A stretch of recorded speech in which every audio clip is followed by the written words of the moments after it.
So the next method is net realizable value method. Net realizable value method net realizable value കണ്ടുപിടിച്ചിട്ട് അതിൻ്റെ ratio എത്രയാണോ ആ ratio അനുസരിച്ച് joint കോസ്റ്റിനെ divide ചെയ്യും. Okay, so what is net realisable value? Net realisable value കണ്ടുപിടിക്കുന്നത് എങ്ങനെയാണ്?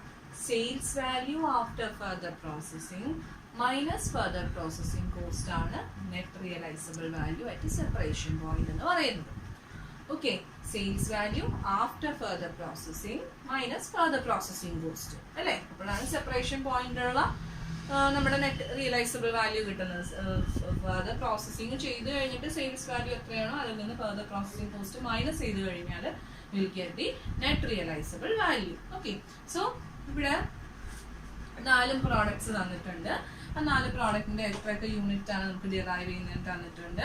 അതിന്റെ സെല്ലിംഗ് പ്രൈസ് തന്നിട്ടുണ്ട്. സെല്ലിംഗ് പ്രൈസ് തന്നാൽ നമുക്ക് എന്ത് കണ്ടുപിടിക്കാം? സെയിൽസ് വാല്യൂ കണ്ടുപിടിക്കാം. നിങ്ങളുടെ ടെക്സ്റ്റിൽ ഈ കോളംസിലുള്ള പോയിന്റ്സ് ഒക്കെ അങ്ങോട്ടും ഇങ്ങോട്ടും ഷഫിൾ ആയിട്ട് കിടക്കുന്നത്. അപ്പൊ ജസ്റ്റ് ഇത് നോക്കിയിട്ട് എഴുതുക, ടെക്സ്റ്റ് ബുക്ക് നോക്കി എഴുതരുത്. ഇറ്റ് ഈസ് മിസ്റ്റേക്ക് കേട്ടോ. അപ്പോൾ sales value after further processing കണ്ടുപിടിക്കുന്നു. ജസ്റ്റ് ഇത് മൾട്ടിപ്ലൈ ചെയ്തിട്ട് sales value, total sales value കണ്ടുപിടിക്കുന്നു. എന്നിട്ട് further processing cost that is also given in the ക്വസ്റ്റ്യനിലുള്ളത് എഴുതുന്നു. Next net realisable value at separation point ആണ്. Net realisable value at separation point എന്ന് പറയുന്നത് ഏതാ? E is equal to C minus D. That is 7 lakh minus 2 lakh 450,000, 4 lakh 50,000, then 10,000, 10 lakh, then it also 4 lakh 50,000, then 6 lakh. Okay, and ഇതിനനുസരിച്ച് ഈ ratio അനുസരിച്ച് joint കോസ്റ്റിനെ divide ചെയ്യണം. And joint cost is what? Joint cost is 5 lakh. അത് നമുക്ക് ക്വസ്റ്റ്യനിൽ തന്നിട്ടുണ്ട്. Raw material പറഞ്ഞിരിക്കുന്നു. നോക്കിക്കേ, joint products raw material provides you the following data: raw material, initial processing wages, initial processing overheads എന്ന് പറഞ്ഞാൽ എന്താ?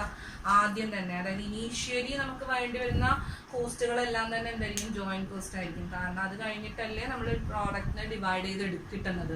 ഓക്കെ, അപ്പൊ ഇനീഷ്യലി വരുന്ന റോ മെറ്റീരിയൽ എല്ലാ കോസ്റ്റുകളും അതെല്ലാം കൂടെ ആഡ് ചെയ്യുമ്പോൾ 1,25,000 പ്ലസ് 1,50,000 പ്ലസ് 1 lakh എത്ര കിട്ടും? നമുക്ക് 5 lakh rupees കിട്ടും. സോ ആ 5 lakh ആണ് ജോയിന്റ് കോസ്റ്റ് എന്ന് പറയുന്നത്. 5 lakh എങ്ങനെ ഡിവൈഡ് ചെയ്യണം?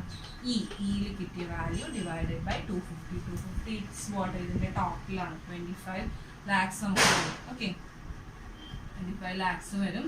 അപ്പൊ നമ്മൾക്ക് 45 ആ റേഷ്യോയിൽ നമ്മൾ എടുക്കുന്ന 45:100:45:60.